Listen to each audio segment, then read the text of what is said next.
Bem, pessoal, então vamos iniciar aqui o nosso estudo aqui sobre capacitores, né? Então esse tema aí que seria aí uma das partes finais da eletrostática, né? O capacitor é um componente eletrônico que está presente em muitos equipamentos, praticamente quase todos os equipamentos eletrônicos que nós temos hoje em dia, né? Então aqui, por exemplo, no fundo do slide, vocês podem perceber que nós temos uma placa, né? Uma placa eletrônica, e essa placa ela tem diversos capacitores. Então isso aqui é um capacitor, né? Tem vários capacitores, e mesmo dentro desses chips, desses circuitos integrados, nós também temos capacitores microscópicos, né? Então temos vários desses componentes. Então vamos ver aqui. Então o capacitor apareceu aí com a descoberta, né, da garrafa de Leyden. Então a garrafa de Leyden ela foi observada, ela foi descoberta aí, esse experimento, né, em princípio por duas pessoas, né, o Muschenbroek e o Kleist, né? Então às vezes ele se chama garrafa Kleistiana, né? E esse experimento, né, com uma garrafa, né? E essa garrafa ela tem duas partes.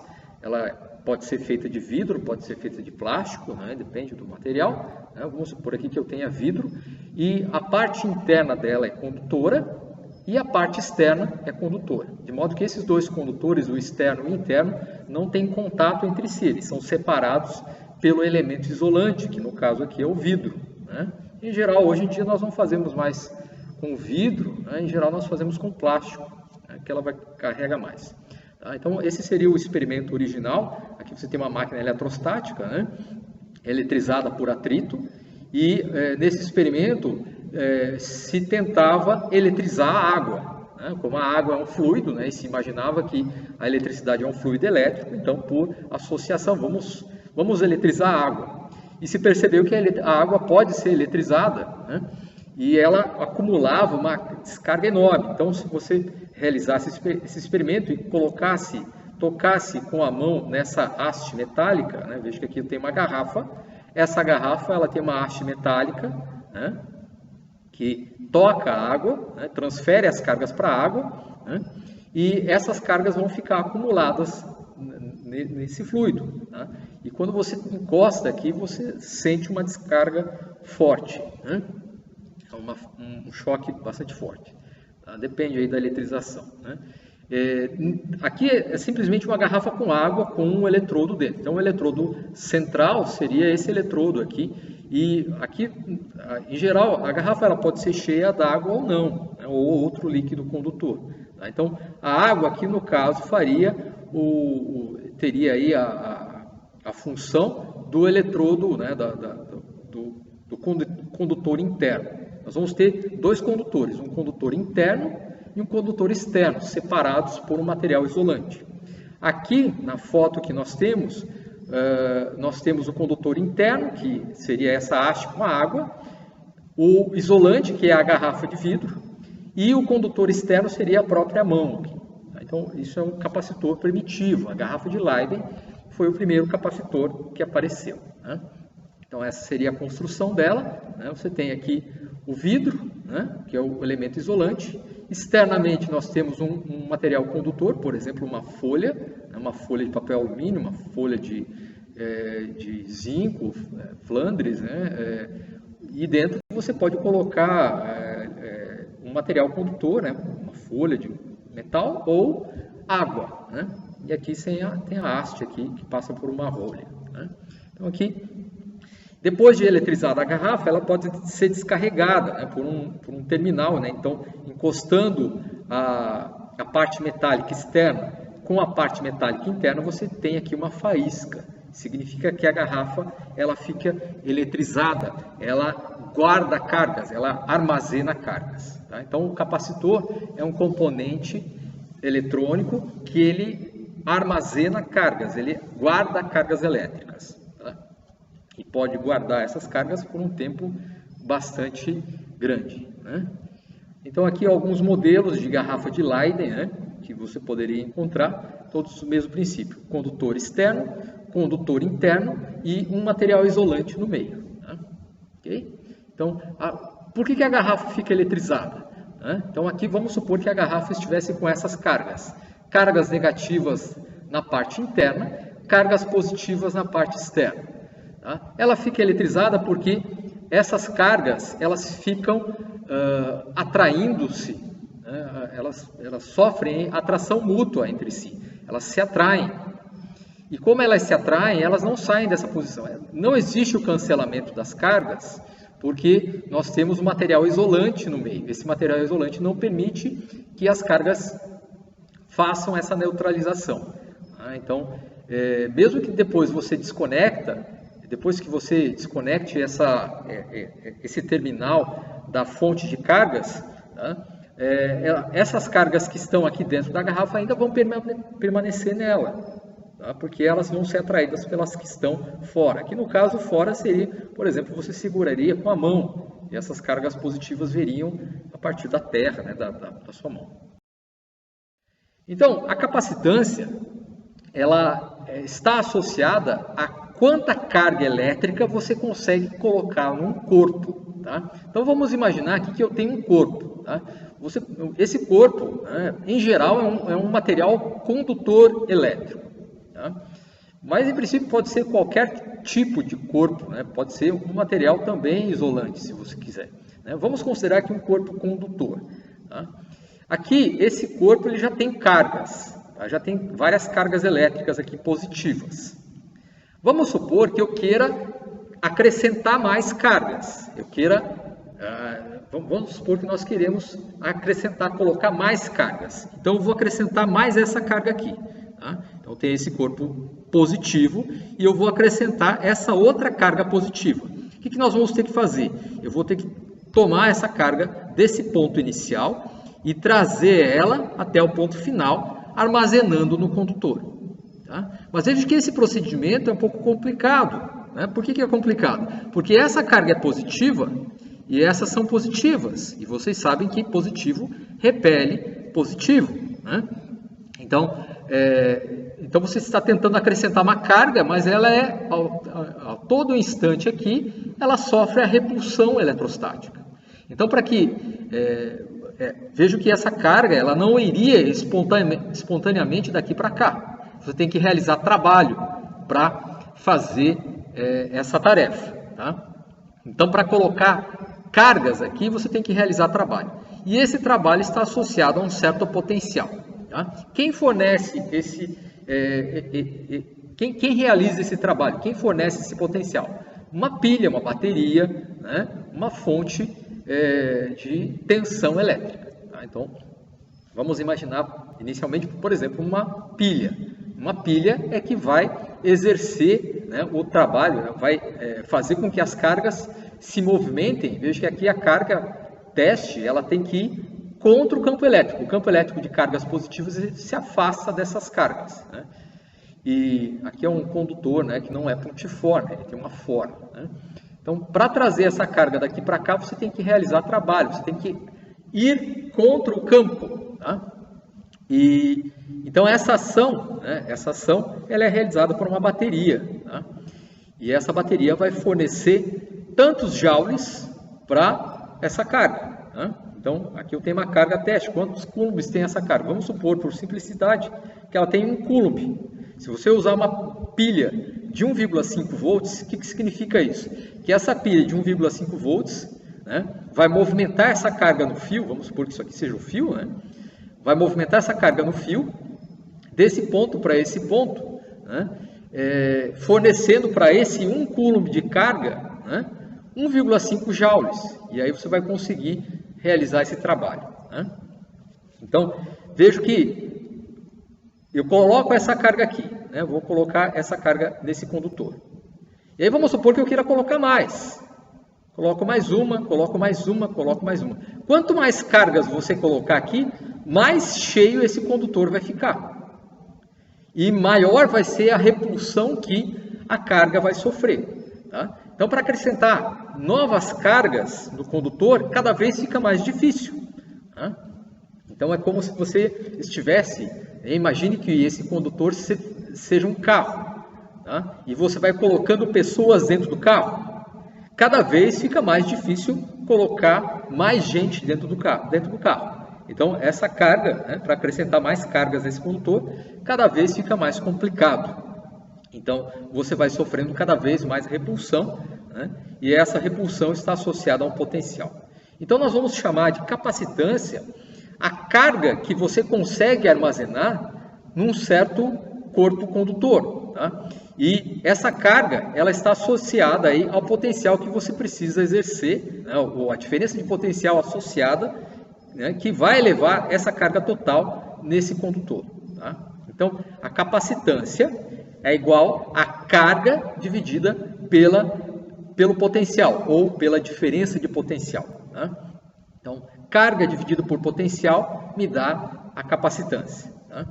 Então, a capacitância mede a capacidade de um corpo de armazenar cargas elétricas, tá? Ok? Muito bem. Então, aqui vejo que nós temos um corpo condutor só, tá? Quando você tem um corpo condutor só, um corpo, isso se chama, tá? Quando você calcula quando você determina essa grandeza, isso se chama, nesse caso aqui, autocapacitância, porque é a capacitância que esse corpo sozinho tem, tá? Nós já vamos ver que, em geral, nós não temos isso, tá? Nas situações, nos componentes eletrônicos, aí nós vamos ver que nós não temos um condutor, nós temos dois condutores, tá? É o que nós normalmente vemos, tá? Então, essa diferença de potencial, como é que ela vai ser determinada? Ela vai ser determinada através, né, a diferença de potencial entre dois pontos, inicial e final, ela é determinada por essa integração do campo elétrico no espaço, tá? Então, menos a integral do campo elétrico no espaço, de acordo com esse deslocamento ao longo dessa trajetória, você tem aí a diferença de potencial entre esses dois pontos, tá? Ok? Qual a unidade da capacitância? A unidade da capacitância se chama farad, tá? Então, a unidade da capacitância é igual à unidade da carga dividida pela unidade do potencial. A unidade da carga no sistema internacional é o coulomb. A unidade do potencial no sistema internacional, nós vimos aí nas aulas anteriores, nós vimos aí que é volt, né? A unidade do potencial é o volt, tá? Coulomb por volt é o que nós chamamos de farad. Se você utiliza uma pilha de 1 volt e essa pilha faz com que num certo corpo você consiga armazenar 1 coulomb de carga, significa que esse corpo ele apresenta 1 farad de capacitância, tá? Então, se você utilizasse uma pilha, tá? Uma pilha de 1 volt e essa pilha de 1 volt conseguisse acumular num corpo 1 coulomb de carga, esse corpo ele teria associado aí uma capacitância de 1 farad. 1 farad é uma capacitância enorme, tá? Depois nós vamos ver, por exemplo, uma esfera, né? Se você tem uma esfera, aquele corpo que eu mostrei agora há pouco, se esse corpo fosse uma esfera. Se esse corpo fosse uma esfera, para que uma esfera tivesse aí, né? Aí tem que calcular, mas se você tem um corpo que é uma esfera condutora de metal, para que essa esfera tenha uma capacidade de armazenamento de cargas de 1 farad, ela teria que ser da ordem de grandeza, né, do tamanho do Sol, tá? Aí tem que calcular, né, mas depois eu vou mostrar a fórmula aí para vocês. Então, a capacitância de 1 farad é uma capacitância bastante grande.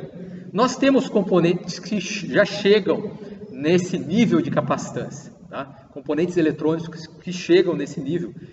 Isso foi aí desenvolvido há poucos anos, né? Há pouco mais de uma década aí, né? Que são os chamados supercapacitores. Supercapacitores são dispositivos eletrônicos que alcançam capacitâncias da ordem de farad, tá? Que acaba uma capacitância enorme. Em geral, os componentes eletrônicos usuais não têm essa capacitância tão grande, tá? Não conseguem armazenar muita carga. Então, por exemplo, aqui nós temos uma foto que tem alguns capacitores, né?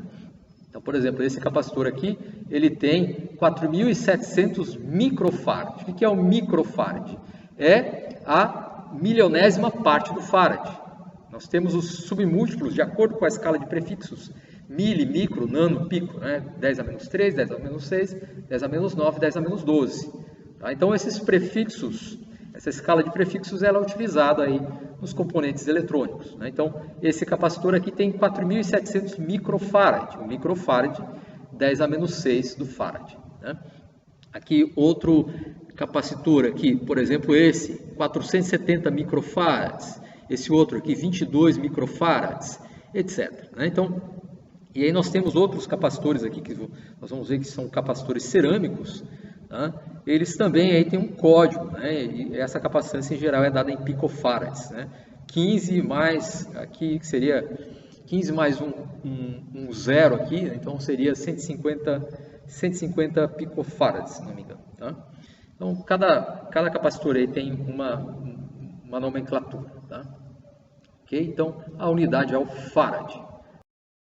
Farad porque foi o Faraday que estudou aí alguns elementos de capacitância. Né? Vamos supor agora que eu tenho dois condutores. Tá? Eu tenho um condutor aqui carregado positivamente, a mesma situação que nós vimos anteriormente. Tá? Vamos supor que eu queira trazer essa carga positiva daqui para cá. Tá? Quando eu tinha um condutor só carregado, era mais difícil, tá? Porque você precisava vencer a repulsão eletrostática dessas cargas. Se próximo a esse condutor positivo, nós colocarmos um outro condutor, um outro corpo, né, negativo, vai ficar um pouquinho mais fácil, né, mecanicamente, né, vai ficar um pouco mais fácil para você trazer essa carga daqui para cá, ou seja, para acrescentar mais cargas aqui, vai ficar mais fácil, você vai ter que realizar, né, você teria que realizar, a bateria teria que realizar um trabalho menor. Por quê? Né? Antes nós só tínhamos, né, quando você trazia essa carga daqui para cá, nós tínhamos a repulsão dessas cargas em relação a essa. Mas se eu coloco esse eletrodo negativo aqui, o que vai acontecer? Enquanto essa carga ela é repelida por essas, ela também é atraída por essas. Tá? Então, essa atração faz com que o trabalho desenvolvido, o trabalho necessário para essa movimentação entre o ponto inicial e final, seja menor. Tá? Então, se eu aproximar aqui dois eletrodos, um positivo e um negativo, o que acontece é que você vai conseguir armazenar mais cargas do que antes. O trabalho necessário, né? O trabalho eletrostático, ele deve ser menor, tá? Porque enquanto um eletrodo vai atrair a carga, o outro que está próximo, tá? Enquanto um repele, o outro atrai, então fica mais fácil. Então essa propriedade, ela se chama capacitância mútua. Por que mútua? Porque agora eu tenho dois condutores, antes eu tinha um só. Quando você tem um condutor só, ele tem uma capacidade de armazenamento de cargas. Então, essa capacidade, ou capacitância, muitas vezes se chama capacitância, autocapacitância. Um condutor só. Quando tem dois condutores, se chama capacitância mútua. Tá? Ok? Então, nós temos isso. Então, aqui as linhas em amarelo, aqui seriam as linhas do campo elétrico, né? As linhas de força do campo elétrico. E as linhas em verde aqui seriam as linhas equipotenciais, tá? Que nós vimos aí na apresentação anterior. Bom, vamos ver aqui agora uma configuração de condutores que é muito comum, né, que seria aí a configuração de condutores, uma das configurações de condutores mais simples, que é o capacitor de placas paralelas. Tá? Então vamos ver como é que é isso. Vamos determinar como você calcula a capacitância ou a capacidade de uma configuração de eletrodos que são placas paralelas. Tá? Então vamos considerar aqui, né, uma placa aqui, vamos supor que seja uma placa de metal, uma placa condutora e outra placa. Tá? Essas placas elas são colocadas próximas entre si, de modo que elas não se encostam, uma não encosta na outra. Entre elas existe uma separação. Tá? Aqui, inicialmente, nós vamos considerar que essas placas elas são colocadas no vácuo, ou seja, não existe nada entre elas, não existe um meio material entre elas. Tá? Então, entre as placas existe vácuo. E aí o que nós vamos fazer? Nós vamos ligar essas placas numa pilha, numa bateria. Tá? Essas placas elas têm as seguintes dimensões. Veja que essa placa ela tem uma área aqui. Tá? A área seria esse lado, se a placa é retangular, seria esse lado vezes esse lado. Pode ser uma placa circular também, se você quiser. Né? Depende, então você vai ter uma área aqui. E, como eu falei, as placas elas não se encostam, então existe uma distância de separação entre elas, para que as cargas não passem de uma para outra. Tá? E elas estão aí no vácuo. Tá? E aí nós vamos ligar essas placas nos terminais de uma pilha. Tá? Então, a pilha, a reação química da pilha, como nós vamos ver aí no início da eletrodinâmica, essa reação química faz com que você tenha acúmulo de cargas opostas nas extremidades da pilha. Então, você tem um lado positivo e um lado negativo. E aí nós vamos conectar esses dois lados às placas. Então, a pilha fornece uma diferença de potencial entre esses dois pontos. Tá? E aí eu vou ligar um fio aqui e vou ligar outro fio na placa. Né? E quando você realizar essa conexão, as cargas elétricas vão fluir da pilha para as placas. Tá? De tal maneira que flui uma certa quantidade de cargas. Tá? Essa quantidade de cargas Q, né? Então aqui tem mais Q e aqui tem menos Q. Né? Essa quantidade de cargas ela fluiu a partir dessa bateria. Tá? O que acontece se você utilizar uma bateria que tem uma diferença de potencial maior? Por exemplo, aqui eu estou usando uma pilha de 1,5 volts. Vamos supor que você use uma bateria de 1,5 volt, desculpe, uma bateria de 9 volts. Tá? Então, estou usando aqui uma pilha de 1,5 volts. Se eu trocar isso por uma bateria de 9 volts, o que vai acontecer? A bateria de 9 volts ela fornece mais potencial, uma diferença de potencial maior. Então, ela vai conseguir empurrar mais cargas nas placas. Ela vai fornecer mais energia para as cargas. Então, vai conseguir bombear mais cargas nas placas. Tá? Mas o que se mantém constante aqui é o que nós chamamos de capacitância, que é a relação entre a quantidade de cargas que você tem aqui e a diferença de potencial que você conecta nas placas. Tá? Então, se essa placa ela está positiva e essa está negativa, então entre as duas se estabelece um campo elétrico. Um campo elétrico que permeia essa região entre as placas e ao redor delas. Né? Então, esse seria o processo de carga do capacitor. As cargas elétricas fluem para as placas, mas elas não conseguem passar de um lado para o outro, porque entre as placas existe uma separação. No caso aqui, uma separação por vácuo. As cargas não atravessam daqui para cá. Tá? A menos que você tenha, se você aplicasse uma diferença de potencial muito grande, tá? Kilovolts, né? No vácuo, aí as cargas conseguem atravessar. Elas teriam energia suficiente para sair do metal, né? Para sair do metal e se deslocar até a outra placa. Tá? Só que ela teria que vencer aí a atração do próprio material. Né? Então aqui olhando o experimento lateralmente, né? Então você tem aqui as cargas elétricas e vejam que se eu desconecto os fios da bateria, se eu desconectar os fios da bateria, as cargas elétricas que ficaram aqui nas placas, elas vão ficar armazenadas, elas não vão voltar para a bateria. Então, se eu desconectar os fios do capacitor, as cargas que estão nas placas, elas não retornam para a pilha. Tá? Elas não vão retornar para a pilha, elas vão ficar nas placas. E entre as placas se estabelece um campo elétrico. Então você pode, depois do processo de carga, você pode desconectar o capacitor, que ele vai manter as cargas, ou seja, ele vai guardar, ele vai armazenar as cargas elétricas. Né? E aí nós podemos fazer com que as cargas passem de um lado para o outro, conectando esse fio nesse lado aqui. Então se você faz essa conexão, você tem aí, né, o processo de descarga. Então eu vou conectar esse fio com esse fio aqui. Né? E aí você vê uma faísca. Tá? Então essa faísca, né, se a quantidade de cargas for grande, você chega a ver uma faísca. Isso significa que o capacitor ele tinha cargas, né? E quando você conectou os dois lados, as duas placas, houve a descarga. Então o capacitor ele tem uma carga, ele sofre um processo de carga quando conectado a uma fonte de tensão, uma diferença de potencial.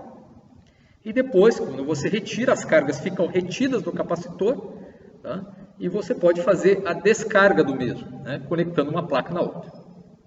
Às vezes as placas são chamadas também de armaduras, armaduras aí, condutoras, armaduras metálicas, né? Ok? Não sei se vocês têm alguma pergunta, alguma dúvida. Então, seria isso que nós temos aí, tá? Então, na prática, né, esse experimento, né, demonstrativamente, em laboratório, ele tem esse aspecto construtivo. Aqui você tem aqui um disco, né, uma placa, né, aqui seria um disco, não um retângulo, né? Qual o problema do retângulo? Tá? É que essas pontas aqui tendem a acumular cargas, tá? Então, para que isso não aconteça, muitas vezes se usam discos, tá? Então, você vai ter aí uma distribuição de cargas mais homogênea na superfície da placa, tá? E uniforme, né, vamos dizer assim, né? E se você conecta esse terminal numa bateria, no polo de uma bateria, e esse terminal no outro polo da bateria, o capacitor ele se carrega com uma certa quantidade de cargas, tá? E as cargas não conseguem atravessar de um lado para o outro, porque aqui existe um espaço, tá? As cargas não passam por esse espaço. Aqui, no caso, o espaço é ar, tá? Mas você pode colocar todo esse sistema num vácuo, tá? Também. Não é necessário você colocar no vácuo. O vácuo, nós simplesmente aí, vocês vão ver que nós vamos, se você for passar para um outro meio que não seja o vácuo, é muito simples, tá? Bem, então vamos determinar qual é a capacitância para essa configuração de condutores, que nós vamos chamar de eletrodos ou armaduras, né? Então, aqui nós temos, né, então, o capacitor carregado, né, você conectou o capacitor na pilha, bateria, tá? As cargas fluíram para as placas e não, depois que você desconecta, elas não voltam, tá? E aí você tem esse campo elétrico. Veja que na região do meio, entre as placas, o campo elétrico ele é formado por essas linhas aqui paralelas, um campo uniforme, tá? Mas nas bordas da placa, veja que tem esse efeito aqui, as linhas de campo elas têm uma distorção aqui, elas não são, você não tem um campo uniforme. Então, isso aqui se chama o efeito de borda do capacitor, tá? Nas bordas das placas, você tem um campo elétrico cuja expressão matemática seria muito mais complicada para você determinar. Então, o que nós fazemos aqui para evitar introduzir, para se evitar introduzir esse efeito de borda do campo elétrico no capacitor, nós assumimos que o capacitor ele tem placas muito grandes. Essas placas são muito extensas, têm uma área muito grande, de modo que elas possam ser tratadas como infinitas. Ou você assume uma área muito grande, tá? Ou a relação entre a área e a distância entre as placas, a área e a distância entre as placas é uma relação aí que me dá aí um número grande, né?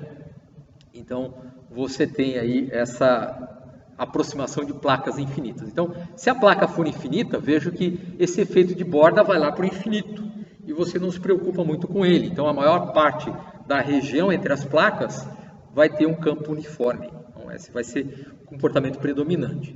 Então, para nós vamos ignorar essa parte e só tratar o capacitor como esse campo uniforme no meio, tá? Então, a capacitância é a carga que está acumulada no capacitor. Aqui tem a carga mais Q e aqui a carga menos Q, né? Carga positiva, carga negativa. E entre as placas desse capacitor existe uma diferença de potencial. Essa diferença de potencial ela vai ser representada aí pelas linhas equipotenciais aí que nós teríamos, tá? Ok? Muito bem. Então vamos determinar a carga e o potencial. O potencial você obtém a partir do campo elétrico, tá? Então, o campo elétrico, nesse caso, né, vejo que ele tem aqui distorções às bordas. Nós vamos Nós vamos ignorar essas distorções das bordas e vamos considerar aí apenas, né, a parte aqui onde o campo elétrico é uniforme. Tá? Então, como é que é o campo elétrico aqui? O campo elétrico ele vai ser dado, né, a partir, veja que entre o campo elétrico e o potencial elétrico, né, o campo elétrico é um campo vetorial, o potencial elétrico é um campo escalar. Tá? Entre os dois existe uma relação. Se você deriva o potencial no espaço, né, você obtém o campo elétrico. Né? Se você integra o campo elétrico no espaço, você obtém o potencial e vice-versa. Aqui, né, na aula anterior eu mostrei lá que se você tomar o negativo do gradiente do potencial, você obtém o campo elétrico. Aqui nós vamos precisar só de uma dimensão em princípio, só da dimensão x, que seria essa coordenada horizontal aqui. Né? Então, integrando o campo elétrico nessa coordenada horizontal, eu obtenho o potencial. Ou, né, se eu derivar o potencial ao longo dessa linha, eu obtenho o campo elétrico. Né? Então, esse potencial, né, ele é fornecido pela bateria. Tá? E essa distância associada aí a um deslocamento infinitesimal na direção x me daria aí a distância entre as placas. Então, tratando essa derivada, né, veja que aqui é uma expressão que tem uma derivada, menos dv sobre dx. Se você relacionar essa derivada com uma razão de diferenças finitas, delta, né, então o módulo do campo elétrico, né, tomando o módulo desse campo, esse sinal some, e aí você teria aqui delta V sobre delta X. Delta V é a diferença de potencial entre as placas, que é justamente a tensão da pilha ou bateria que você usou. Tá? Então, a diferença de potencial entre as placas, dividida pela distância entre as placas, ΔX é a distância entre as placas, ΔV é a diferença de potencial entre elas. Né? Então, a diferença de potencial vem da pilha ou bateria, e ΔX vai me dar aqui a distância. Tá? Então, a tensão da bateria, né? A tensão elétrica da bateria, a diferença de potencial elétrica na pilha ou bateria, dividido pela distância entre as placas, me dá o campo elétrico, tá? Cuja unidade vai ser volts por metro, né? Tensão por distância. Né? Esse é o campo elétrico. Veja que nós temos aí a relação, então o potencial, né? O que vai ser o potencial? O potencial é E vezes D. Tá? Então, E vezes D. Né? O campo elétrico, para duas placas paralelas, você pode calcular por meio do campo elétrico de uma placa só. Nós vimos aí nas aulas anteriores que o campo elétrico de uma placa infinita, uma placa infinita só, é sigma sobre 2ε0. Se você tem uma placa carregada com uma densidade de carga sigma, uma densidade de carga superficial, o campo elétrico próximo a essa placa infinita é sigma sobre 2ε0. Isso seria uma placa. Mas quando você tem duas placas infinitas, você vai ter o campo de uma mais o campo da outra. Sigma sobre 2ε0 da placa negativa e sigma sobre 2ε0 da placa positiva. Como esses dois campos eles vão apontar na mesma orientação, no mesmo sentido, eles vão se somar. Então, sigma sobre 2ε0 mais sigma sobre 2ε0 me dá simplesmente sigma sobre ε0. Né? Então, o campo entre as placas do capacitor é a densidade de carga superficial dividida por ε0. Tá? Então, esse fator vai ser igual a isso. Né? Então, o campo de uma placa só, uma placa infinita, e quando você tem as duas, no capacitor você tem duas. Então, o campo de duas placas infinitas se somam, né, duas vezes isso. Então, sigma sobre ε0. Então, nós temos essa relação. O campo elétrico é a diferença de potencial dividido pela distância entre as placas, mas também é sigma sobre ε0. O que é sigma? É a densidade superficial de carga. A carga dividida pela área da placa. Ah, mas a placa é infinita. Né? Nós só usamos a aproximação de placa infinita na definição do campo elétrico, só aqui. Tá? Mas para calcular a densidade de carga, nós voltamos aí para uma placa de área A. Então, a carga total, essa carga total dividida na área da placa, me dá a densidade superficial de carga, tá? Q dividido por A. Tá?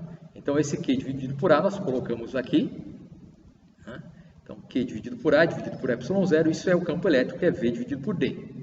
Agora, vejam que a capacitância é Q dividido por V. Então, se eu coloco esse termo para baixo aqui, né, então ele está multiplicando aqui, eu vou passar ele dividindo para lá e o ε0A multiplicando, né?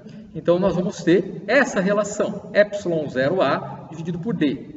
O que é isso? Isso é a carga dividido pela diferença de potencial, né? Carga sobre V. Né? Mas a carga sobre o potencial é justamente a capacitância. Então encontramos a capacitância de um capacitor de placas infinitas. ε0A dividido por D. Tá? Então, como é que você calcula a capacitância de um capacitor de placas paralelas? Basta fazer a permissividade elétrica do vácuo, né? ε0, vezes a área da placa dividido pela distância entre as placas. Tá? Então, a capacitância, né, ela é uma propriedade, né? Ela é a propriedade física que mede quanta carga você consegue armazenar nas placas sobre um determinado potencial elétrico. Né? E essa propriedade, ela é basicamente geométrica. Veja que aqui eu tenho área, tá? A área das placas dividido pela distância entre elas. Então essa é uma relação geométrica. Tá? No sistema internacional, a unidade da capacitância, como nós vimos ali, é o Farad. Mas dependendo, por exemplo, se você utilizar um outro sistema de unidades, por exemplo, o CGS, centímetro, grama, segundo, nesse sistema de unidades, a capacitância assume uma grandeza aí, né, que tem mais caráter geométrico. Tá? Então, a capacitância tem caráter geométrico aí, devido a essa questão. Né? Então, é muito simples você calcular a capacitância de um capacitor de placas paralelas. Aqui vamos aproximá-lo por infinitas. Por que nós fazemos aproximação por placas infinitas? Para evitar esse efeito de borda. Tá? Você joga lá o efeito de borda lá para o infinito. Em princípio, tá? Ele não é uma placa infinita, porque ele vai ter uma área. Tá? Então aqui esse infinito é entre aspas. Né? Então, o capacitor de placas paralelas, entre aspas, você usa a aproximação infinita aí, A dividido por D. Tá? Ok? Alguma pergunta? Então, vejo que aqui entre as placas nós temos vácuo. Ok? Uma outra propriedade. O Faraday, né, ele descobriu que se você, entre as placas, introduzir um certo material isolante, né, acontece algo curioso. Tá? Então vamos considerar o mesmo caso que antes. Eu tenho uma placa, tem outra placa, vejo que entre elas existe uma separação, existe um espaço que nós tínhamos vácuo entre elas, e nós vamos conectar isso na pilha ou bateria. Né? Então o capacitor ele vai carregar. O que o Faraday descobriu? Se eu colocar entre essas placas um material isolante, né, uma camada, uma lâmina isolante, tá? A capacitância ela vai aumentar. Tá? Então, o capacitor de placas paralelas no vácuo, a capacitância dele é dada por ε0A dividido por D. Tá? E o Faraday, colocando uma lâmina de material isolante, né? Veja o que aconteceu quando nós colocamos essa lâmina. A quantidade de cargas aqui aumentou bastante. Tá? Então, o Faraday percebeu que se você colocar entre essas placas condutoras um material isolante, o capacitor carrega mais. Tá? Ele vai armazenar mais cargas, tá? Do que se estivesse sem o material isolante. Então, o capacitor com dielétrico, tá? Ele é uma espécie de sanduíche. Ele é um sanduíche condutor, isolante, condutor. Tá? Ou, né, você pode chamar, né, esse sanduíche é armadura de metal, um material isolante, dielétrico, como nós vamos chamar, e outro material condutor. Tá? Então, armaduras condutoras nos os extremos, e no meio do sanduíche aqui, um material isolante, que nós vamos chamar de dielétrico. As cargas elétricas não conseguem atravessar de um lado para o outro, a menos que você coloque aqui uma fonte de potencial, um potencial muito grande, uma diferença de potencial muito elevada. Tá? Nós vamos ver. Tá? Então, por que o capacitor... Então, resta aí responder a pergunta. Por que o capacitor ele carrega mais quando você coloca um material isolante aqui no meio? Tá? Então, vamos considerar aqui, olhando as placas do capacitor lateralmente. Então, vamos considerar aqui as placas do capacitor ligadas aí à pilha. Aqui eu não desenhei a pilha ligada, mas vamos supor que os fios aqui estão ligados na pilha. E aí você estabelece um campo elétrico. O campo elétrico vai da carga positiva para a carga negativa. Nas bordas aqui nós temos o efeito de borda. Tá? Então veja que aqui eu tenho uma certa quantidade de cargas quando as placas estão no vácuo. Tá? Aqui no meio eu tenho vácuo. Agora vamos colocar aqui um material isolante. Vamos colocar aqui um material dielétrico entre essas duas placas. Esse material dielétrico, ele tem cargas elétricas. A constituição física, a constituição atômico-molecular desse material tem cargas elétricas. E essas cargas elétricas do próprio material vão reagir à ação desse campo elétrico. O material do dielétrico, ele está permeado pelo campo elétrico, por isso que se chama dielétrico. O campo elétrico atravessa esse material, né? Vem dessa propriedade, né? Dessa propriedade do material se deixar permear por esse campo elétrico. Então, o próprio material ele tem cargas elétricas. Vamos imaginar aqui um exemplo, seriam moléculas aqui, ou sistemas microscópicos de átomos, moléculas, que são, por exemplo, moléculas que têm polaridades aqui, moléculas polares, por exemplo, como acontece com a água e com outros elementos. Então, se você tem uma molécula que tem um sistema iônico, né, que tem aí um lado mais positivo e outro lado mais negativo, então, vejo que as cargas, o lado positivo, ele vai tentar seguir a direção das linhas de campo, e o lado negativo vai contra a linha de campo. Então, a linha de campo elétrico, ela indica sempre a direção que as cargas positivas seguiriam. Tá? Então, dessas cargas aqui, os lados positivos vão tentar seguir a linha de campo, enquanto os lados negativos vão contra a linha de campo. Então, quando você coloca esse material dielétrico no campo elétrico, vai ocorrer uma orientação desses chamados, aí, nós já vimos isso, os dipolos elétricos. Então, eles vão se orientar. Tá? Então, isso é a polarização do dielétrico. Tá?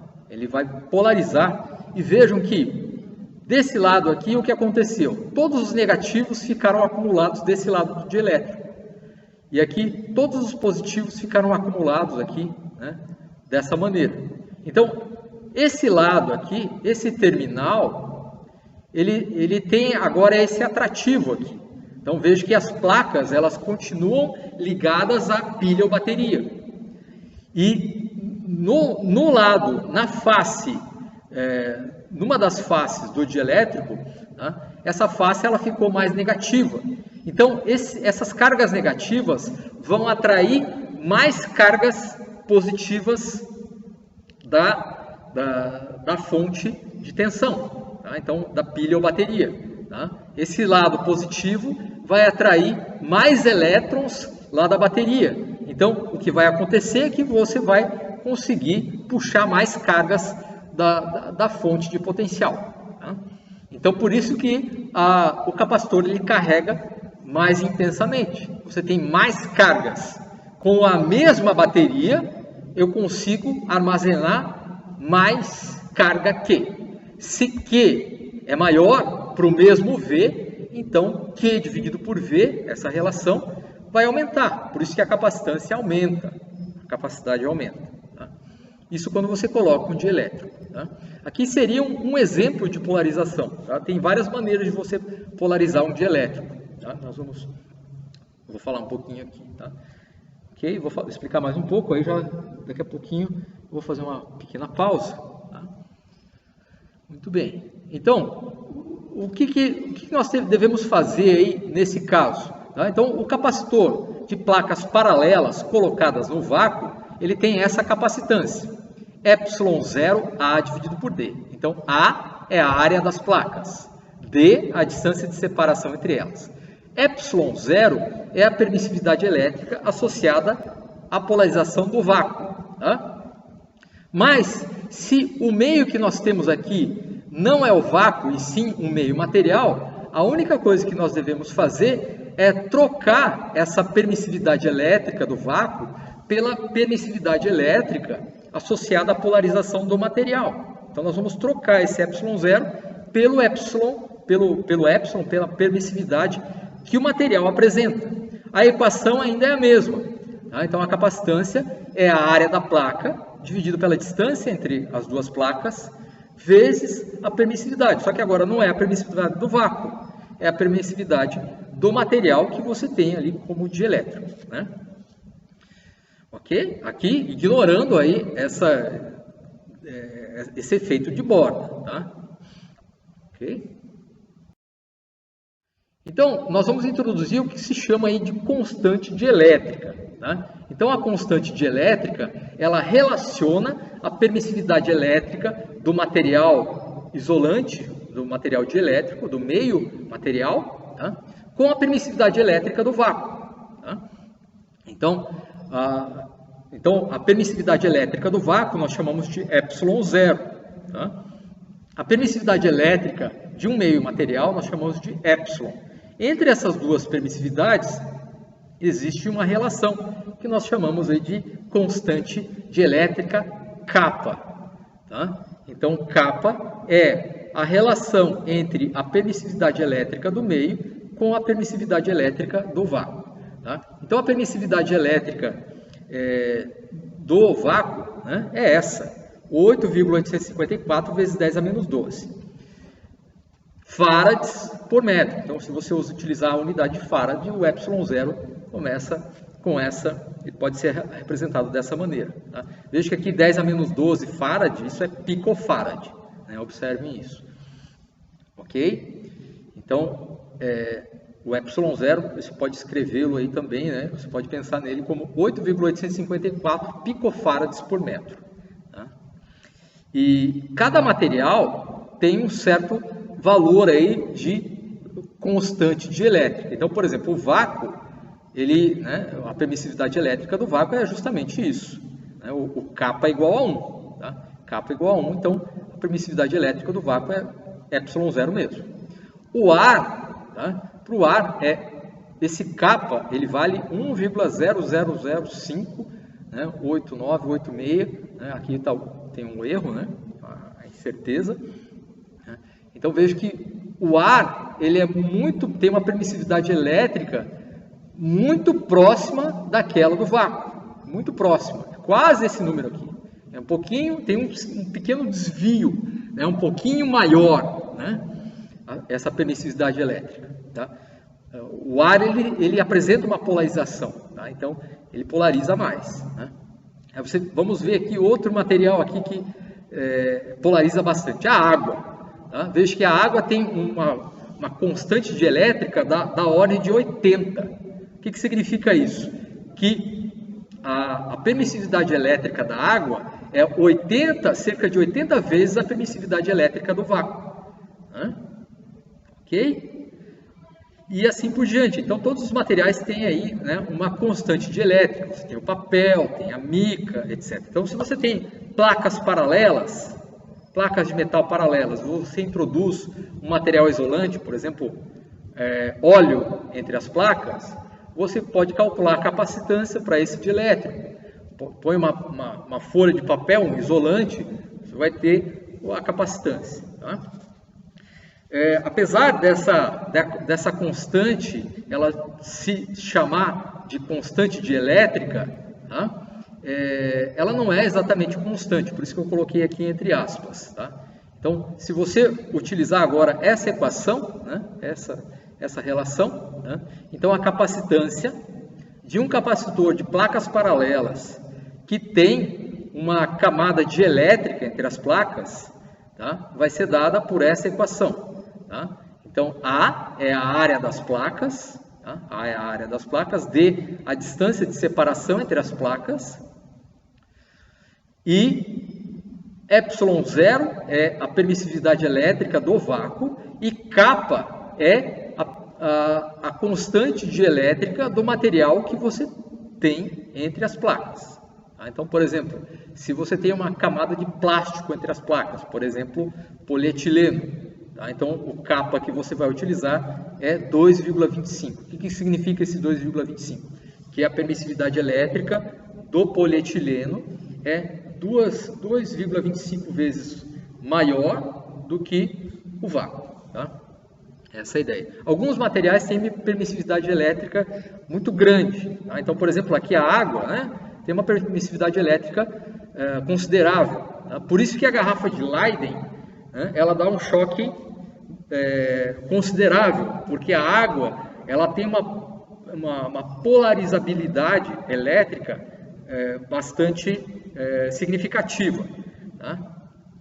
Outros materiais, aqui tem um composto aqui de titânio, né, titanato de bário, né, tem aí uma permissividade elétrica, né, ou uma constante dielétrica bastante elevada. E apesar de se chamar constante, nós vamos ver aí que essa constante não é constante, ela varia. Então, varia com a temperatura, que vocês já podem ver que tem temperatura aqui, né? Então, a constante dielétrica varia com a temperatura. Então, para a água, há uma pressão de 10 megapascal, né? Eu não encontrei, talvez varia também com a pressão, né? Eu não coloquei pressão aqui, né? Mas vocês podem procurar também esse gráfico. Então, a constante dielétrica variando com a temperatura, no caso da água. Então, quanto maior a temperatura, menor a constante dielétrica da água. Né? Então, ela não é constante. A constante precisa ser a temperatura for constante. Tá? Então, não é muito interessante você fazer capacitores com água, porque no dia quente a capacitância vai ser uma, no outro dia a capacitância vai ser outra. Né? Então, você vai ter uma variação de capacitância, né, para a água. Né? E outro fator aí que influencia na permissividade elétrica ou na constante dielétrica é a frequência. Tá? Nos circuitos eletrônicos, os sinais elétricos eles podem variar no tempo, há uma certa razão temporal, uma frequência. Então, dependendo da maneira como as cargas elétricas fluem nas placas do capacitor, né, se elas vão e voltam numa certa frequência, essa frequência faz com que você tenha aí uma polarizabilidade diferente do material. Tá? Então, a constante dielétrica ou a permissividade elétrica do meio, ela depende da frequência. Então, nesse gráfico aqui, a permissividade elétrica do material, do meio dielétrico, ela foi separada aqui numa parte real e uma parte imaginária. Tá? Então, isso para você identificar, né, isso é feito para você identificar elementos de absorção. A absorção, em geral, ela é associada à parte imaginária. Né? Então, você tem aqui, veja que você passa aqui por vários degraus aqui, né? Então, esses degraus, eles mostram que, dependendo da frequência, você consegue polarizar o meio de modo diferente. Né? Então, se você aplica uma frequência maior, você vai conseguir polarizar modos diferentes, né, do mesmo material. Tá? Ok? Então, ali, no caso ali, eu mostrei para vocês, no início, só a polarização por dipolos, né, aqueles dipolos que se orientam.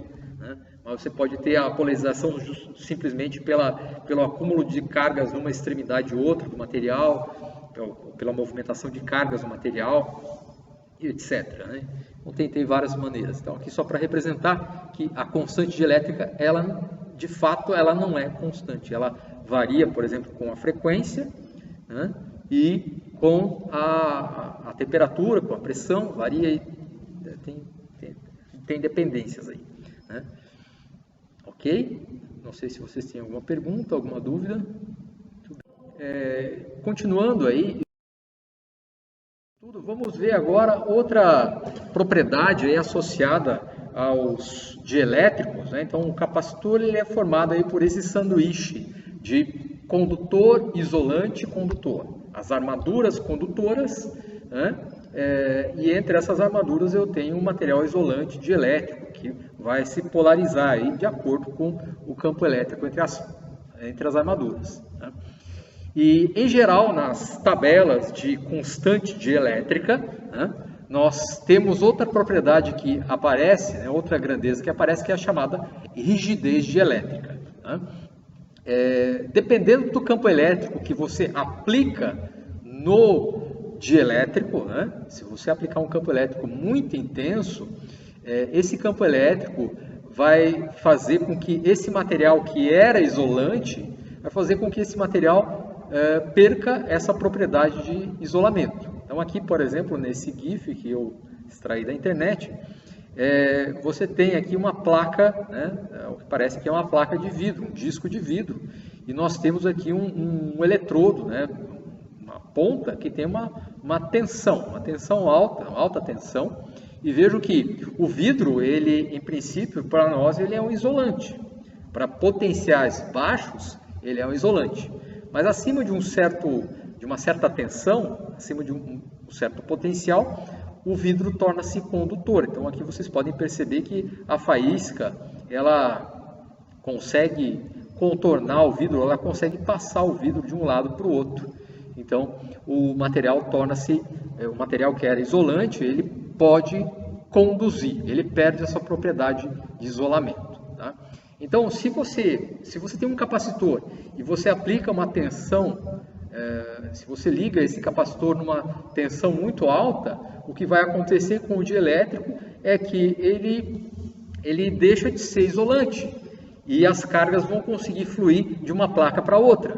E para um capacitor isso não é interessante, porque isso constitui uma fuga de cargas elétricas através do dielétrico. Então, isso ocorre, né, quando você conecta o capacitor a uma fonte de tensão acima da qual ele foi especificado. Então, em geral, um capacitor ele tem nas suas especificações técnicas o seu valor de capacitância e a tensão máxima de trabalho que ele pode suportar. Por exemplo, você vai ter aí 470 microfarads por 50 volts. Se você conectar o capacitor numa fonte de tensão que tenha mais de 50 volts, o capacitor ele vai sofrer aí uma ruptura, o dielétrico pode sofrer uma ruptura e o que era isolante passa a ser condutor. Então ele não vai funcionar mais como um capacitor, você pode danificar o capacitor dessa maneira, tá? Então alguns materiais aqui, aproximadamente os mesmos da tabela anterior, só esse último aqui que é diferente, né? Aqui esses materiais têm uma rigidez dielétrica. Então o que é a rigidez dielétrica? É o máximo campo elétrico que você pode aplicar nesse isolante, nesse material, sem que ele perca as suas propriedades aí de isolante, né? Então o ar, né? Se você tem o ar em princípio ele é um isolante. Se você coloca a sua mão na frente da tomada, ele em princípio é isolante, né? Mas se você aplicar se você tem um campo elétrico da ordem de 3 megavolts por metro, significa que o ar ele torna-se condutor. O que significa isso? Que se você tem 1 metro de ar, né, 1 metro de ar, para você passar uma faísca através do ar, você precisaria de 3 megavolts, ou seja, 3 milhões de volts. Se você tem um espaço de 1 metro de ar, para que você atravesse com uma faísca, essa camada de ar, você precisaria aí da ordem de 3 milhões de volts, tá? Então aí vocês podem pensar, né, quantos volts, né, qual o potencial associado a um relâmpago, né? Quantos metros tem daqui até uma nuvem, né? Então é da ordem aí de quilômetros, né? 10, 20 quilômetros, depende da altura da nuvem, né? Mas você tem para cada metro cerca de 3 megavolts. Outra maneira de especificar essa grandeza aqui seria em quilovolts por milímetro, Tá? Então, se você tem 1 milímetro de ar, quantos volts você precisaria para atravessar esse 1 milímetro de ar? 3 kV, 3.000 volts. Né? 3.000 volts você consegue atravessar 1 milímetro de ar. Tá? Se você tem uma camada maior, né, você precisaria de uma tensão maior. Né? Então o ar perde a sua propriedade. Outro exemplo, né? Por exemplo aqui, vamos supor, né, o vidro. Né? O vidro é um material isolante, como nós temos aqui. Tá? Então, para o vidro, aqui a unidade está em megavolts por metro. Vamos pensar aqui em kilovolts por milímetro, que seria a mesma coisa. Né? Então, se você tem uma camada de 1 milímetro de vidro, né? O vidro, veja que ele tem tem uma determinada variedade de constituição, vários tipos de vidro. Né? Vamos supor aí que você tem um tipo de vidro que tem esse valor aqui. Então, vamos supor que você tivesse uma camada de 1 milímetro de vidro. Quantos volts você precisaria para tornar esse vidro, que é isolante, torná-lo condutor, para atravessar uma faísca, ter uma fuga de corrente num processo de avalanche? Né? Então, você precisaria de pelo menos 9.800 volts, né? Etc. Aqui um outro material, aqui, titanato de zirconato de chumbo, chamado PZT. Então, um material que tem uma rigidez dielétrica elevada e assim por diante. Polipropileno, você precisa, para 1 milímetro, né, veja que 1 milímetro de polipropileno consegue suportar até 100.000 volts. Né? Então, é uma tensão bem elevada, né?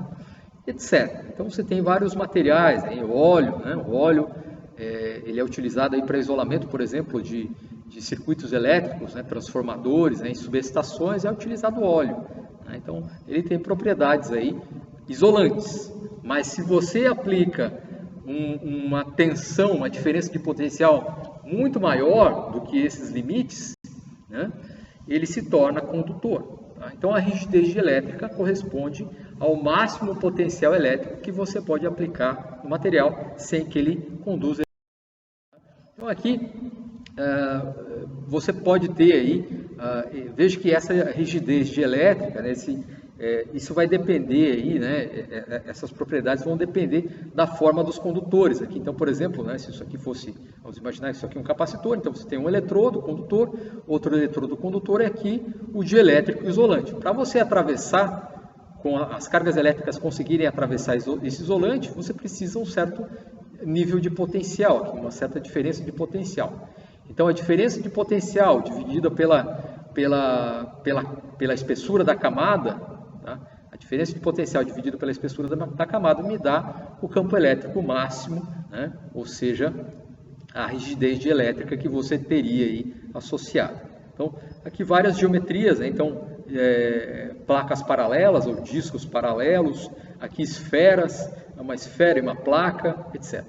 Né? Aqui, por exemplo, o teste de isolamento, né, de um tipo de óleo que é usado aí em isolamento elétrico, tá? Que você tem dois eletrodos, tem esse eletrodo nesse formato, esse eletrodo nesse formato, e aqui no meio nós temos uma camada de óleo. Tá? Então, quantos kilovolts será que você precisa aplicar nesses terminais para que passe uma faísca aqui? Tá? Então, isso tem um limiar, tá? Depende dessa distância, né? Depende dessa distância. Então, essa distância, se você tem uma distância de separação muito grande entre os eletrodos, a camada é espessa e a eletricidade não vai passar facilmente, você vai precisar de um potencial maior. Então, o potencial que você tem, essa passagem da faísca, se chama uma tensão potencial de ruptura, uma tensão de ruptura. Tá? Então, aqui um gráfico, né, da diferença de potencial em relação à espessura da camada para vários materiais. Então, por exemplo, o ar, né, o ar, aí por exemplo, né, alguns, né, ali nós vimos ali que 1 milímetro de ar consegue suportar até 3 kV, né? Então, 1 milímetro, veja que aqui é 1 centímetro, né? Aqui é 5 milímetros aqui, 5 milímetros. Então, 3 milímetros, não, desculpe, 1 milímetro, né, estaria bem no começo aqui. Então, esse valor estaria aqui da ordem do 3, aqui. Veja que aqui ele vai até 100, né?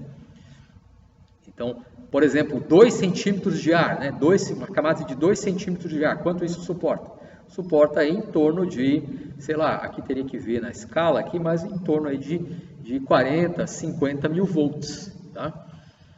Aí nós temos, por exemplo, o óleo de transformador, né, que é um óleo isolante. Por exemplo, se você tem uma camada de 2 centímetros de óleo, como aqui, né, quanto isso suportaria? Né? Poderia suportar uma diferença de potencial aí de cerca de 240, 250 mil volts, né, aqui fazendo a ligação aí com a tabela. O vácuo, né, se você tem vácuo, 2 centímetros de vácuo, suportaria até 300 mil volts, etc. Né? Você pode olhar, né, para as torres de transmissão de energia elétrica. Qual a distância que tem entre um cabo e outro? Entre esses dois cabos existe ar. Tá? Veja que as torres de transmissão conduzem uma diferença de potencial da ordem, né, varia, né, de lugar para lugar, mas da ordem de 138 mil volts, 138 quilovolts. Né? Então, no mínimo, aí, se você utiliza ar na pressão atmosférica, você tem que usar uma espessura adequada, aí, uma distância adequada. Por isso que tem a distância entre os fios. Essa distância é a camada de ar que existe entre esses terminais. Tá? Existe um outro material que é isolante, que é muito utilizado na área elétrica, que é o hexafluoreto de enxofre, SF6. Tá? Então, ele também é utilizado para isolamento. Né? Quando você trabalha na pressão atmosférica, né, ele é um isolante melhor do que o ar. Mas para pressões mais altas, vejam que o ar ele tem um isolamento bom, mas a pressão dele, se eu aumento a pressão do ar, ele se torna mais isolante. Né? Isso é meio esquisito, né? Se você aumenta a pressão do ar, né, ele se torna mais isolante. Né? E aí, com o hexafluoreto de enxofre, você não precisa aumentar tanto a pressão. Você pode trabalhar numa pressão mais baixa, que ele vai ser um ótimo isolante. Tá? E aí, então, sobre a tensão da rigidez de elétron, aparecem capacitores. Vamos ver aqui outras configurações de eletrodos. Então, um capacitor esférico, né? 2 esferas. Eu tenho uma esfera condutora, concêntrica, né? A outra esfera condutora. Né? Essas esferas têm raios. Raio A, a esfera menor, raio B, esfera maior. E aí nós vamos eletrizar essas esferas. A esfera interna eu ligo no positivo de uma bateria e a esfera externa no negativo de uma bateria. As cargas vão fluir para as superfícies, né? Os eletrodos vão ficar carregados, só que como existe um espaço vazio entre esses dois eletrodos, né, as cargas não passam de um lugar para o outro. Aqui no meio você pode colocar um material isolante, um dielétrico. Né? Aqui vamos considerar inicialmente que tem vácuo aqui no espaço entre uma esfera e outra. Né? Então, veja que se você tem as cargas elétricas dispostas dessa maneira, então nós vamos calcular a capacitância. Quanta carga você tem associada a uma certa diferença de potencial V.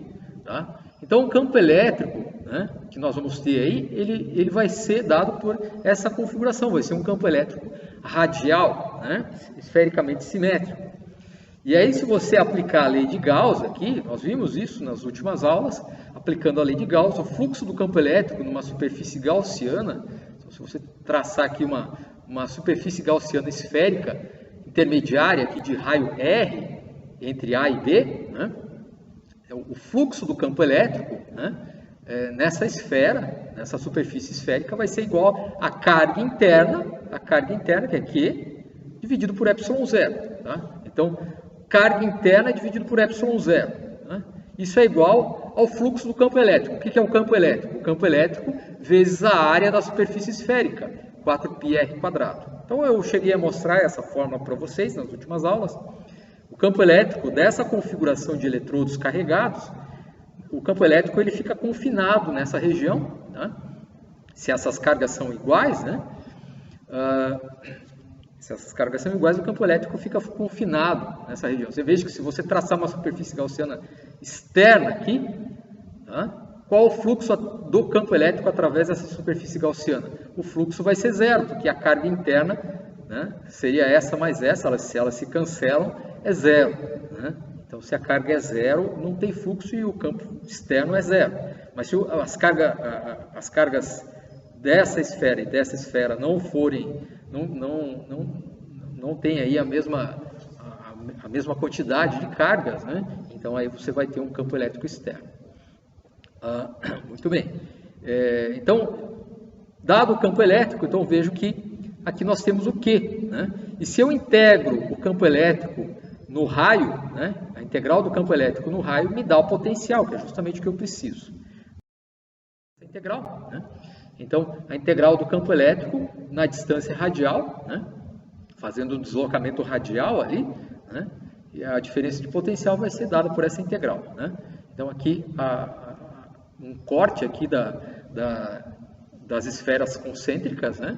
Então, raio A, raio B, eu tenho as cargas e nós temos aí o campo elétrico radial, né? Nesse espaço entre as esferas, né? E o campo elétrico ali nós vimos que era Q sobre 4πε0 R ao quadrado, né? Então, Q sobre 4πε0 sai fora da integral, né?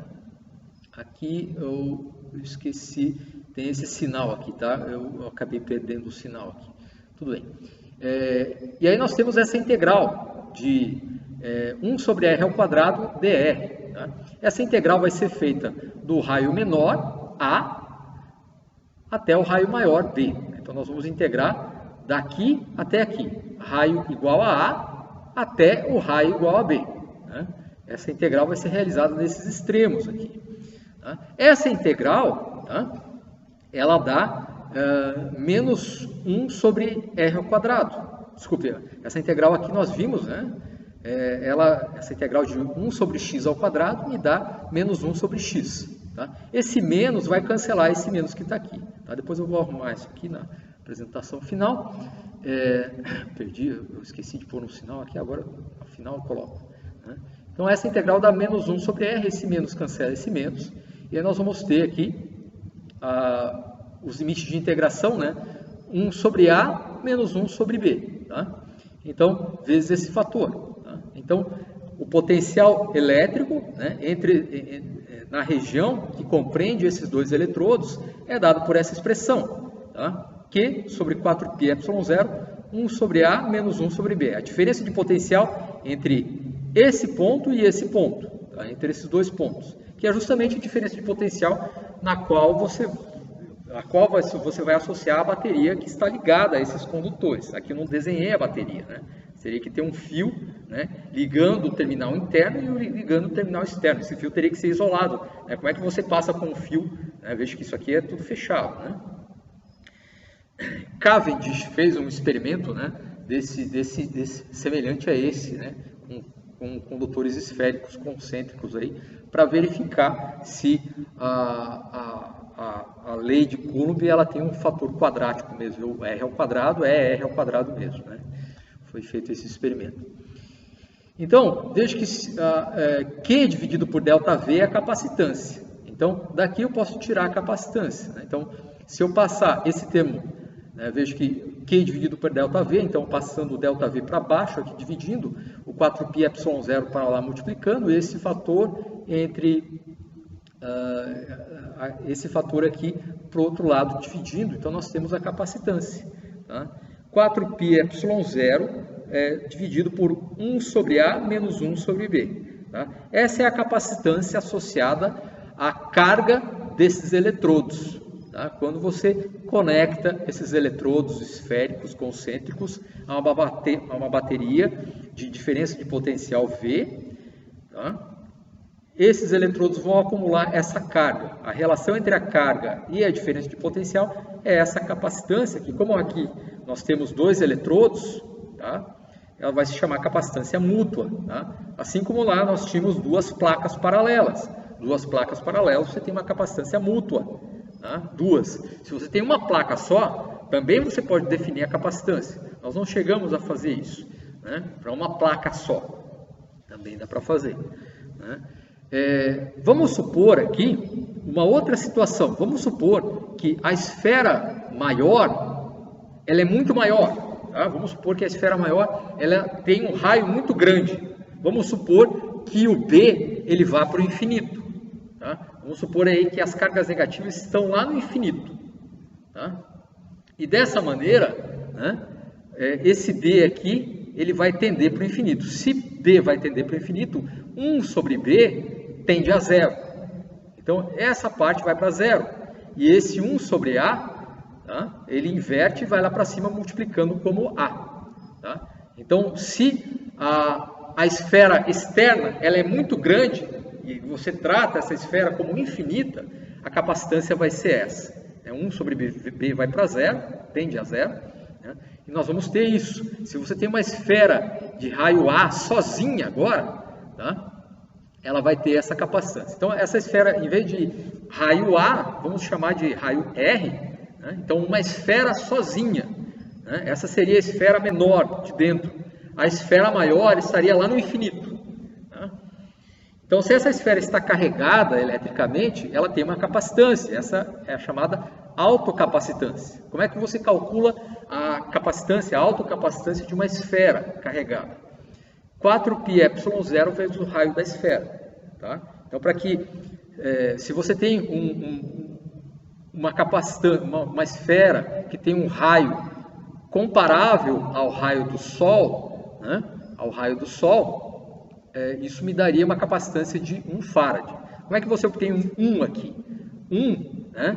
É dado por isso, né? Então, o que é 4πε0? 4πε0, 1 sobre 4πε0, 1 sobre 4πε0 é 9 vezes 10 a nona. Tá? Então, se você multiplicar esse número, tá? Esse número aqui vezes 9 vezes 10 a nona vai dar 1. Tá? Então, esse raio, 9 vezes 10 a 9 metros, seria o raio de uma esfera que tem uma capacitância de 1 farad. Então, é uma esfera enorme. Tá? Ok? E aí você pode calcular isso para qualquer esfera, né, de raio R. Tá? Vamos ver outra configuração de eletrodos, que é o capacitor cilíndrico, que também aparece. Tá? Então, 2 eletrodos aí que são cilindros. E aí você vai conectar esses eletrodos, né?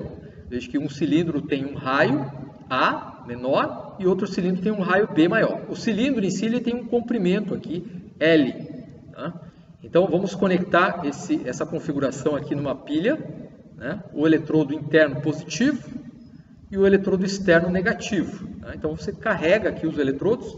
As cargas não fluem de um lado para o outro, porque esses terminais são isolados entre si. Né? Você pode ter vácuo entre os 2 cilindros, ou você pode colocar aqui um dielétrico, se você quiser. Tá? Você pode pôr um dielétrico. Então, qual é a capacitância dessa configuração de eletrodos? Tá? Então, aqui você vai ter o campo elétrico. Se você determina o campo elétrico, né, você consegue calcular a diferença de potencial. E aí, a partir dessa diferença de potencial, você extrai a capacitância. Tá? Então, olhando essa figura de frente, né, as cargas, né, você tem aí o campo elétrico radial. Tá? Aqui eu não desenhei as linhas equipotenciais, que seriam os círculos concêntricos. Né? Então, a capacitância é a carga dividida pelo potencial da bateria. Né? Quanta carga você tem aqui? Né? Então, isso depende da capacitância.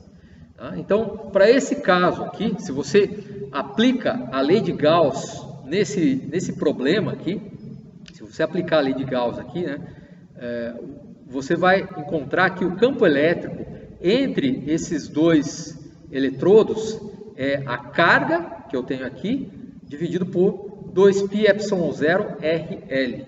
Tá? Então, a carga, veja que aqui, aplicando a lei de Gauss, né, a carga interna, se eu fizer uma superfície gaussiana, qual superfície gaussiana nós usaríamos aqui? Nós usaríamos uma superfície gaussiana cilíndrica. Tá? E na superfície gaussiana cilíndrica, só a área lateral que iria contar no fluxo. Tá? Então, a carga dividida por ε0 seria igual ao fluxo do campo elétrico através da superfície lateral. Tá?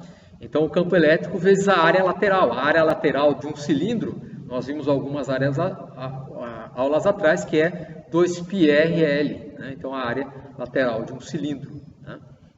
Então esse é o campo elétrico entre as placas esses dois condutores cilíndricos concêntricos, tá? E nesse caso, então, né, vejo que essa configuração aí de eletrodos aparece em cabos do tipo coaxial, né? Então esse é, por exemplo, um cabo aí, né, um cabo aí de TV a cabo, né? Por exemplo, transmissão de sinais quaisquer, né? Ele tem um eletrodo central, que é um cilindro, né? E um eletrodo externo aqui, que também serve como blindagem, né, do sinal, né? Você tem esse eletrodo externo. Veja que o campo elétrico ele vai ficar confinado a essa região. Nessa região eu tenho um material isolante, que no caso aqui é um dielétrico. Nesse caso aqui você tem uma espécie de plástico, né, que isola um terminal do outro, tá? E, então isso tem uma capacitância, e essa capacitância depende do comprimento do fio. Tá? Veja que esse L aqui vai ser o comprimento do fio que você tem. Dá para você calcular, né? E funciona, tá? Então, como é que nós vamos fazer para calcular a capacitância? Nós temos que integrar aquele campo elétrico.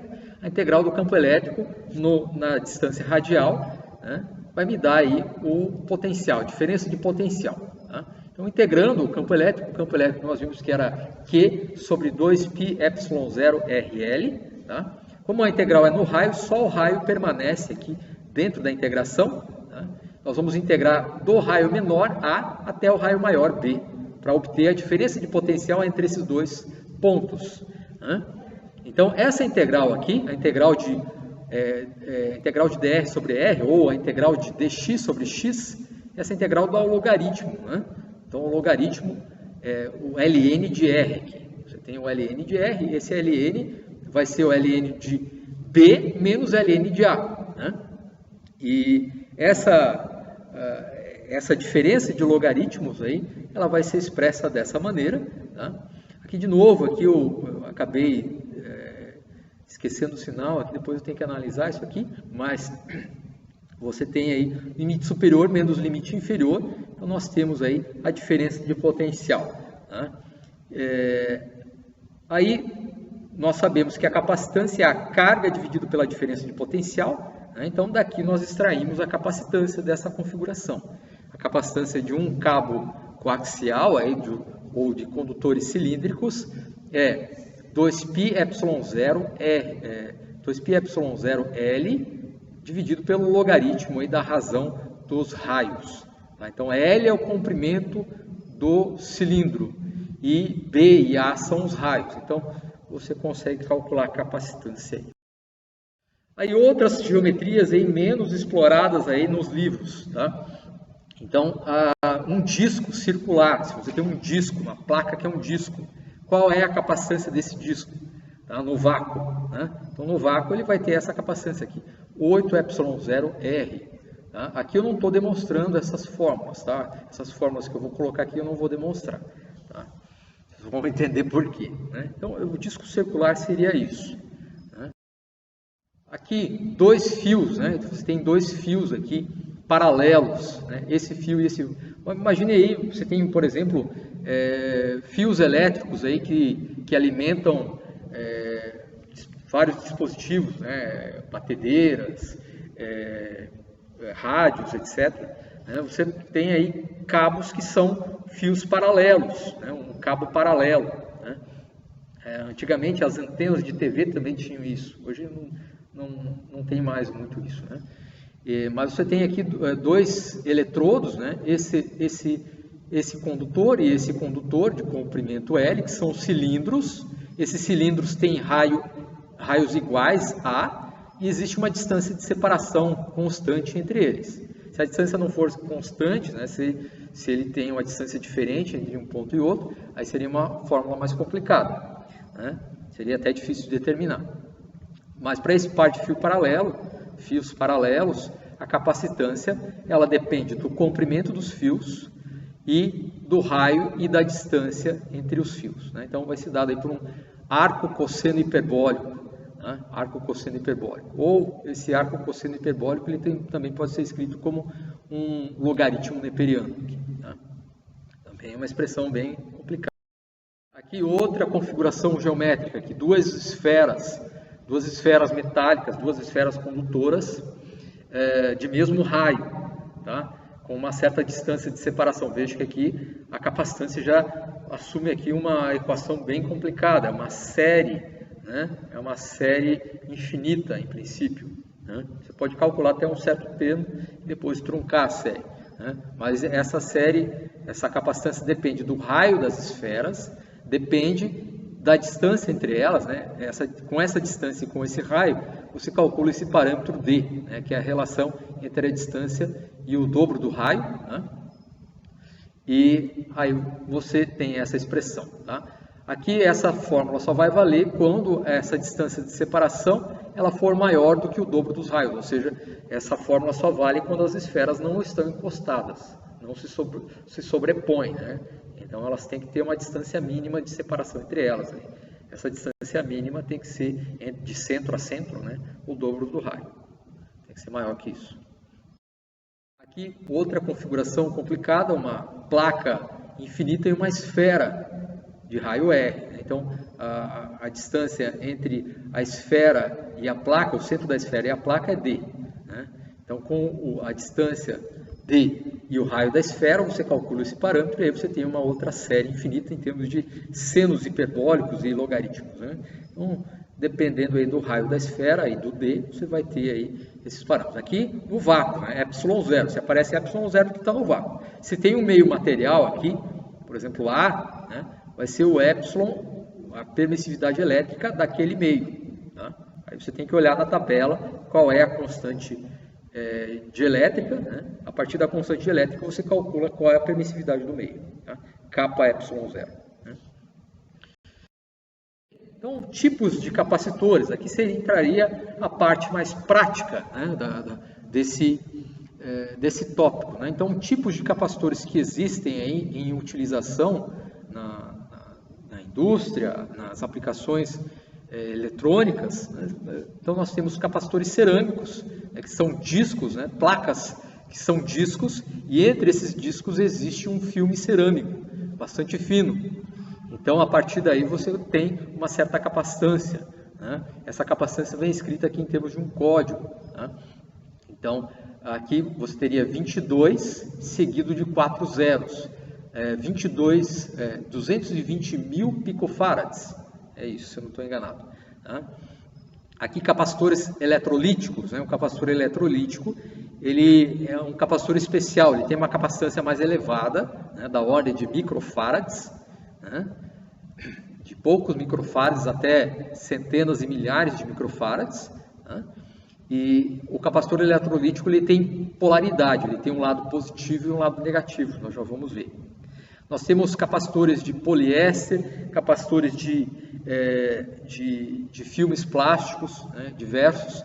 Então, são capacitores aí que o material dielétrico ele é um filme plástico, né, e assim por diante. Então, existem várias maneiras de classificar capacitores, né? Então, em geral, se classifica pelo tipo de dielétrico.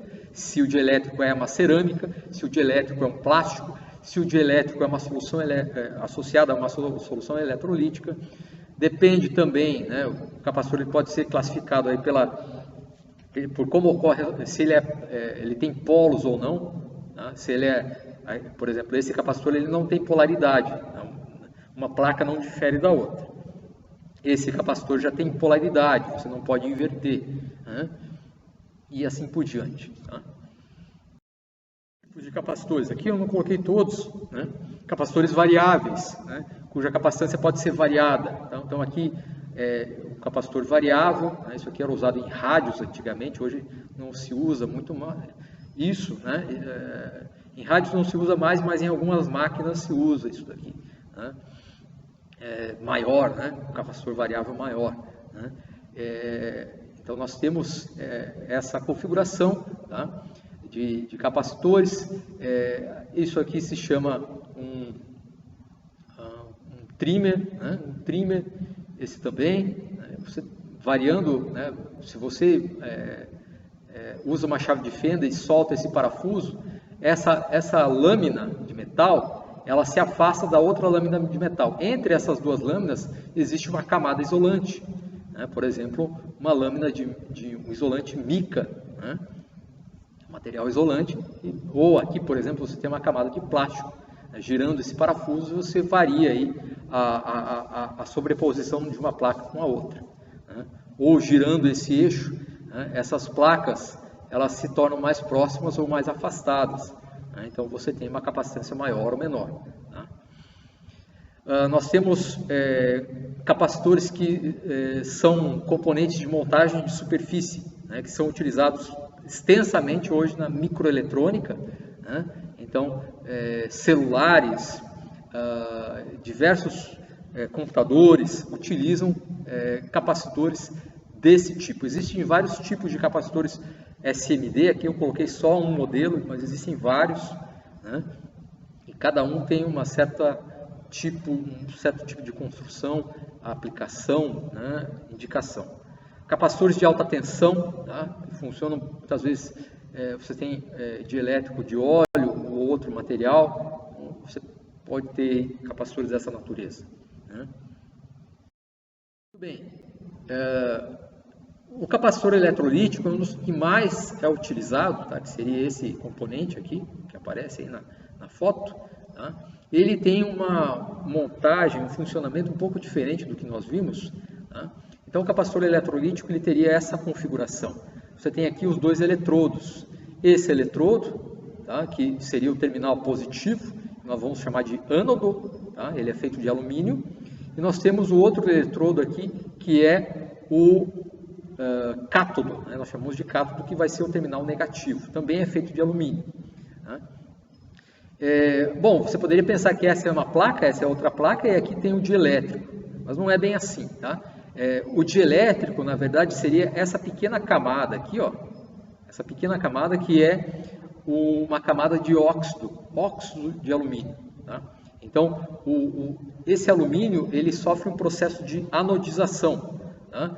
Que oxida essa superfície, né? Em princípio, você tem essa oxidação, e essa oxidação ela tem uma camada. A camada de óxido ela é isolante, ela é um isolante dielétrico. Então, essa camada ela vai assumir aí o papel de dielétrico e ela tem uma espessura muito pequena. Lá na equação que nós vimos, se a distância entre as placas, se a espessura do dielétrico for muito pequena, a capacitância é muito elevada, tá? Então, como a espessura desse dielétrico, a espessura dessa camada de óxido, ela é muito pequena, então o capacitor eletrolítico consegue atingir uma capacidade muito elevada, né? Aqui, além disso, nós temos essa solução eletrolítica, que nós chamamos de eletrólito, né? E essa solução, em geral, ela é ácido bórico ou algum componente associado ao boro, né? E você tem essa construção, né? Então isso faz com que o capacitor consiga alcançar uma capacidade, um armazenamento de cargas muito maior do que simplesmente a configuração de placas paralelas ali com um meio dielétrico normal, tá? Aqui você tem que colocar aqui um papel espaçador, né? Esse papel espaçador ele é encharcado com esse dielétrico, tá? Mas a única função desse papel espaçador ele não é o dielétrico, tá?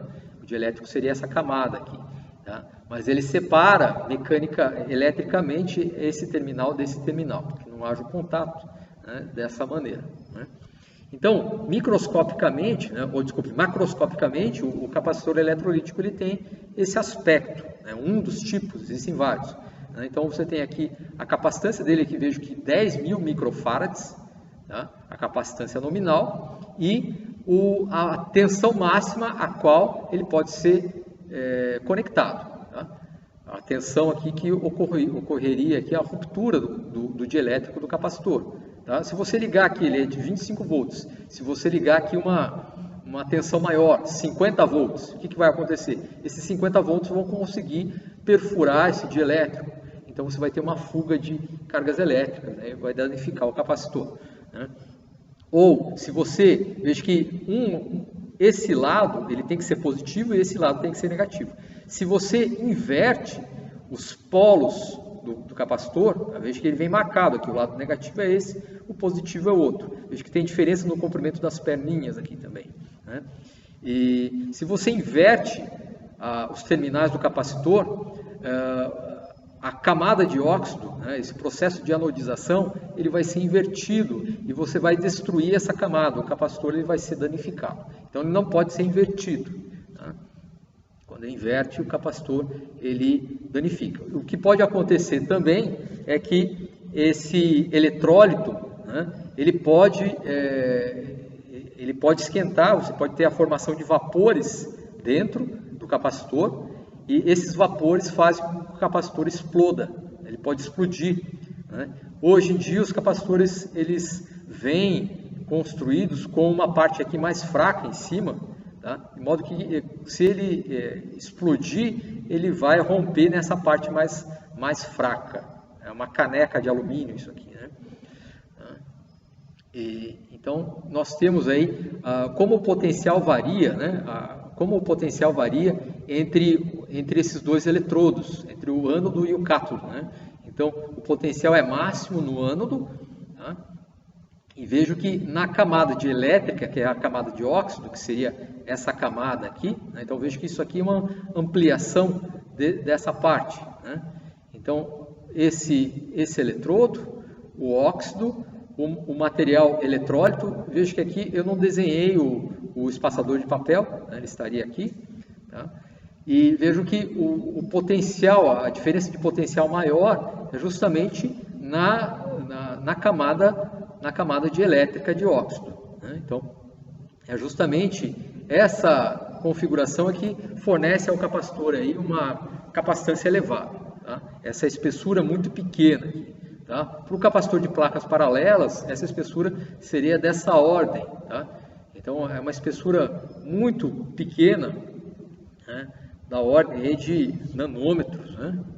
Se não estou enganado, micrômetros, né? Então aqui uma imagem aí de uma placa de alumínio, de um capacitor eletrolítico, né? Então vejo que ele tem poros, ele tem uma superfície rugosa. Em cima dessa superfície rugosa nós temos óxido, tá? Então aqui um corte, né? Você tem o alumínio e tem o óxido de alumínio. E aqui no meio você tem poros, e é nesses poros que a solução eletrolítica fica, né? Que é justamente a solução eletrolítica que seria a outra placa do capacitor. Então você teria aqui uma placa, né? Um terminal, um eletrodo, né? Condutor, isolante, o condutor. O outro condutor seria a solução eletrolítica, para que você tenha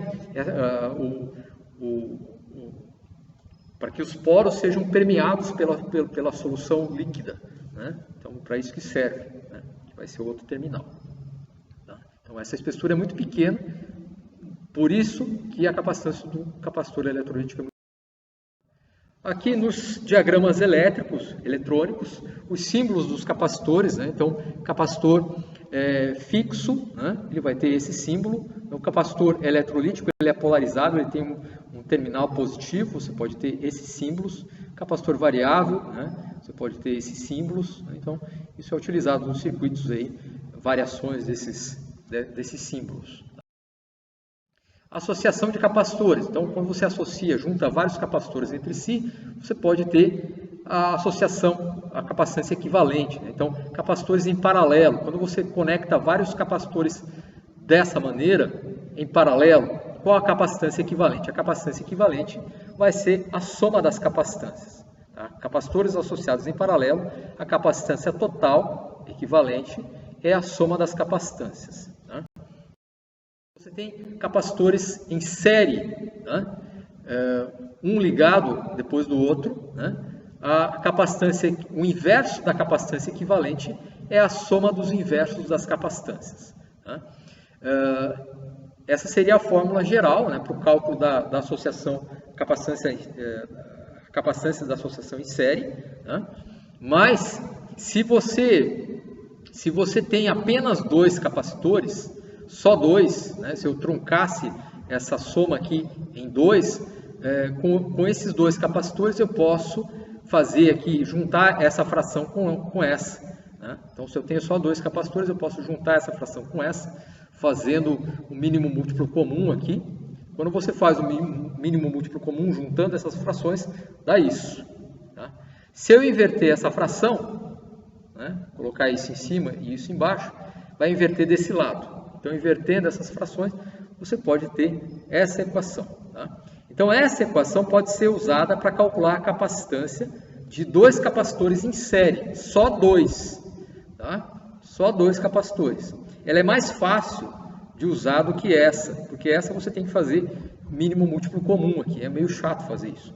Então, você pode sempre calcular a capacitância em série, sempre 2 a 2. Esses dois faz isso, depois o resultado disso faz o produto dividido pela soma, né? Produto pela soma.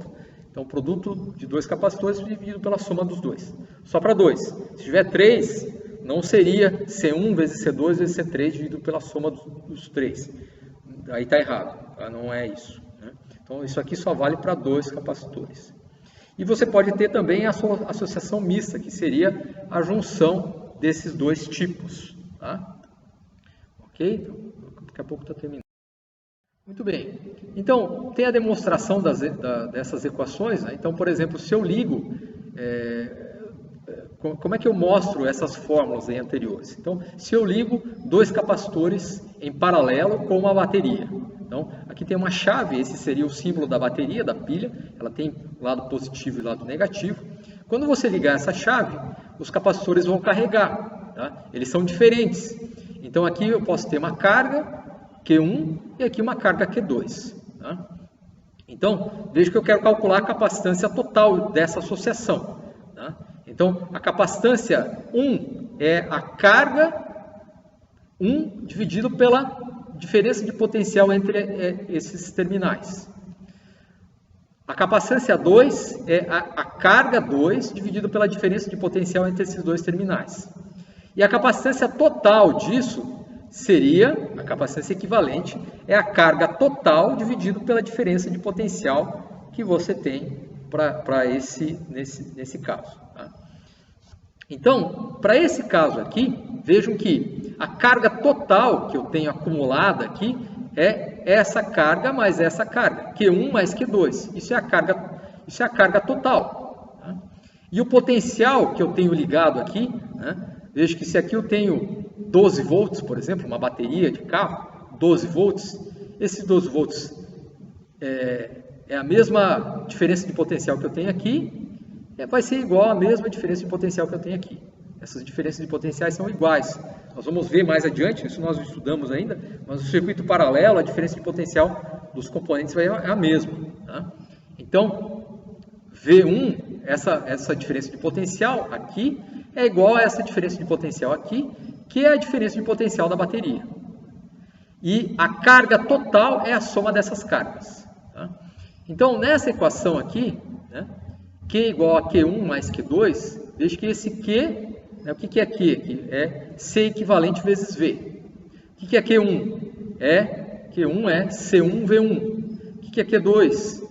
Q2 é C2 V2. Então, aqui eu vou fazer essa substituição. Então, Q é C equivalente vezes V, Q1 é C1 V1 e Q2 é C2 V2. Mas eu sei que V1 e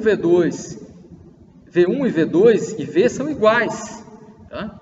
Então, eles são todos iguais. Vamos colocar aqui V1 é igual a V, V2 é igual a V. E você pode cortar esse V e nós chegamos aí que a capacitância equivalente dessa associação só de dois capacitores em paralelo é a soma deles. Tá?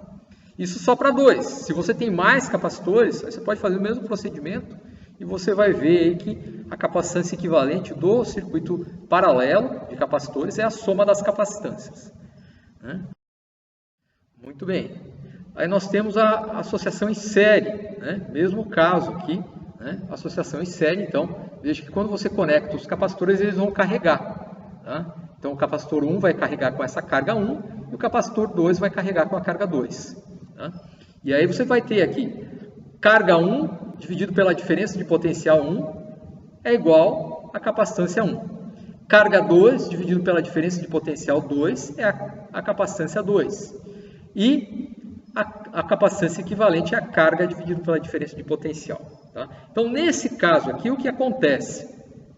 A diferença de potencial nesse capacitor, mais a diferença de potencial nesse capacitor é o total. No circuito série, a tensão, né, dos elementos, a soma das tensões dos elementos é a tensão total. Tá? A diferença de potencial aqui, V1 mais V2, é o total. E aqui nesse caso, o que acontece? Esse eletrodo do meio, aqui, ó, essa parte do meio, o que acontece? Essa parte do meio, essa placa e essa placa, vejo que elas não estão ligadas na bateria. Vejo que aqui tem um espaço vazio aqui, não passa nada, tem o dielétrico. Então, essa parte do meio, ela não tem carga em princípio, ela é neutra. Então, se ela é neutra, significa que essa carga aqui cancela eletricamente essa carga aqui. Elas são iguais, mas opostas. Então, isso significa que a carga que eu tenho nesse capacitor tem que ser igual à carga que eu tenho nesse capacitor. Né? Porque essa carga cancela essa, para que isso aqui fique zero. Isso aqui é neutro. Então, essa carga tem que ser igual a essa, Q1 igual a Q2. Tá? Então, Q1 igual a Q2, que é igual a carga Q, tá? Do capacitor. E a soma dessa diferença de potencial mais essa diferença de potencial me dá o total. Tá? Então, o que é V1? Né? Se eu trocar de lugar aqui, V1 é Q1 dividido por C1. Tá? Q1 dividido por C1 é o V1. Q2 dividido por C2, se você trocar o C e o V de lugar aqui, né? Trocar na equação, né? Q2 dividido por C2, isso é o V2. E se eu trocar de lugar esses dois aqui, Q dividido por C equivalente é o V, que está aqui.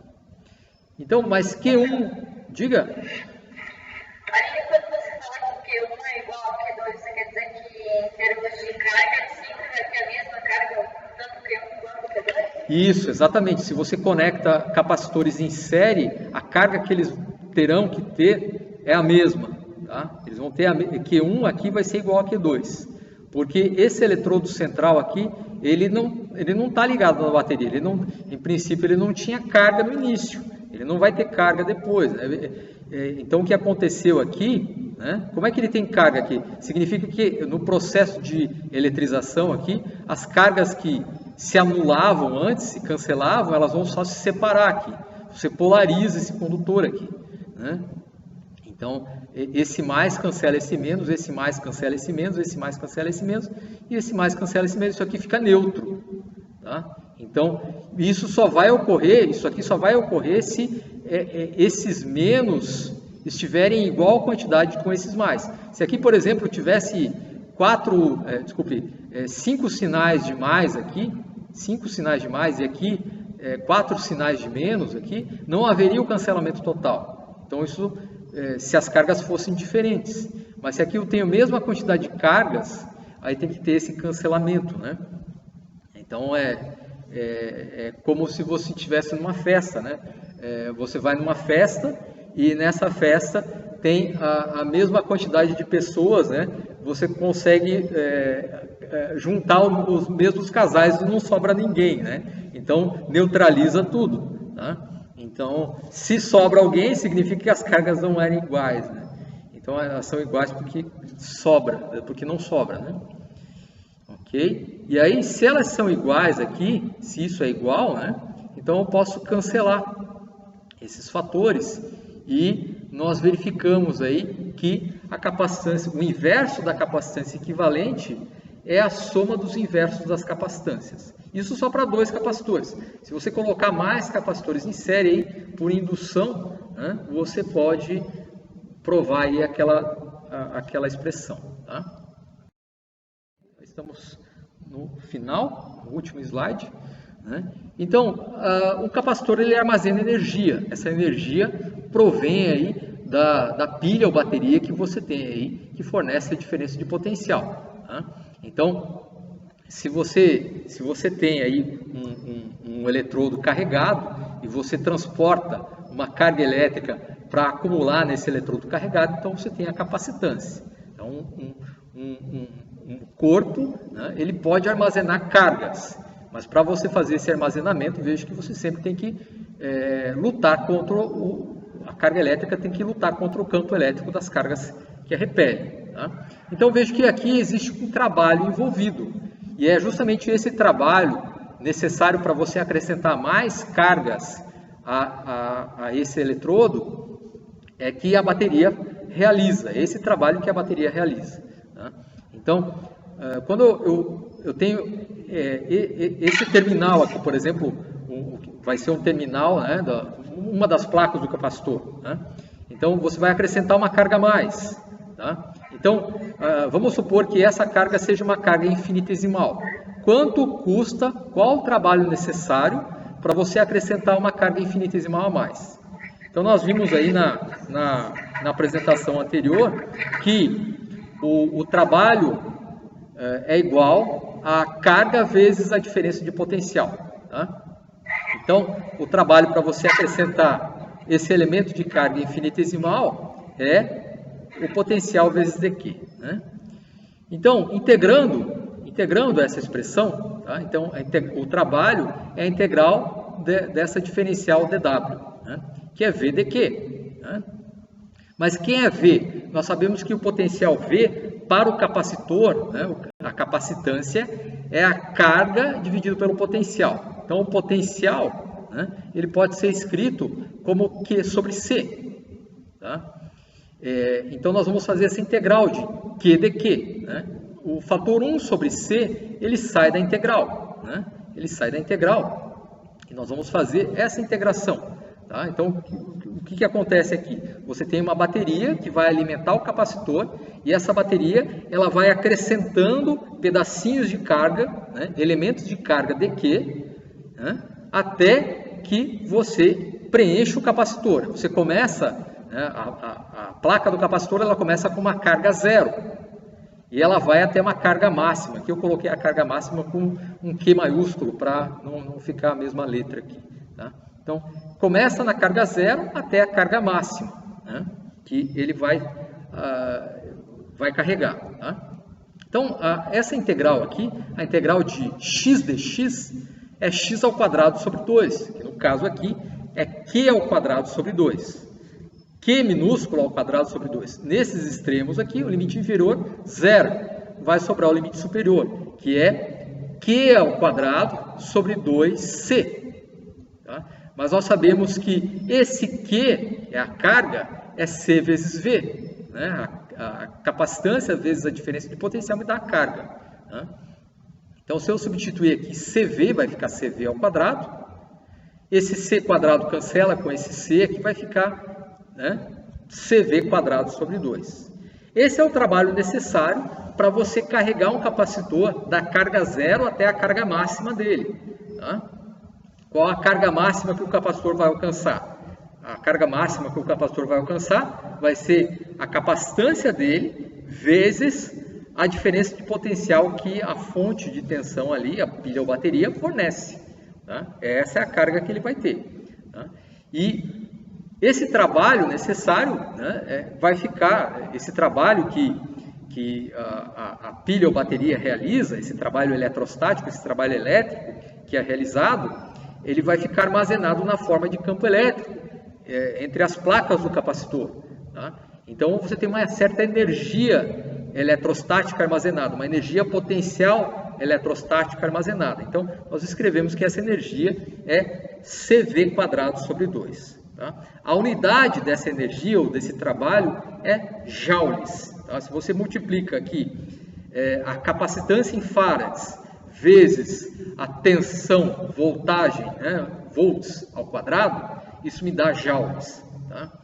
Então, essa energia que estará armazenada no capacitor. Ok? Então, essa foi a apresentação sobre capacitores. Lógico que tem muito mais coisas do que eu expliquei aqui, mas eu tentei condensar numa apresentação, né, ficou bem longa, 2 horas. Né? Então, essa apresentação ficou bem longa. Né? Peço desculpas aí, mas é isso. Ok? Então, terminamos. Muito bem.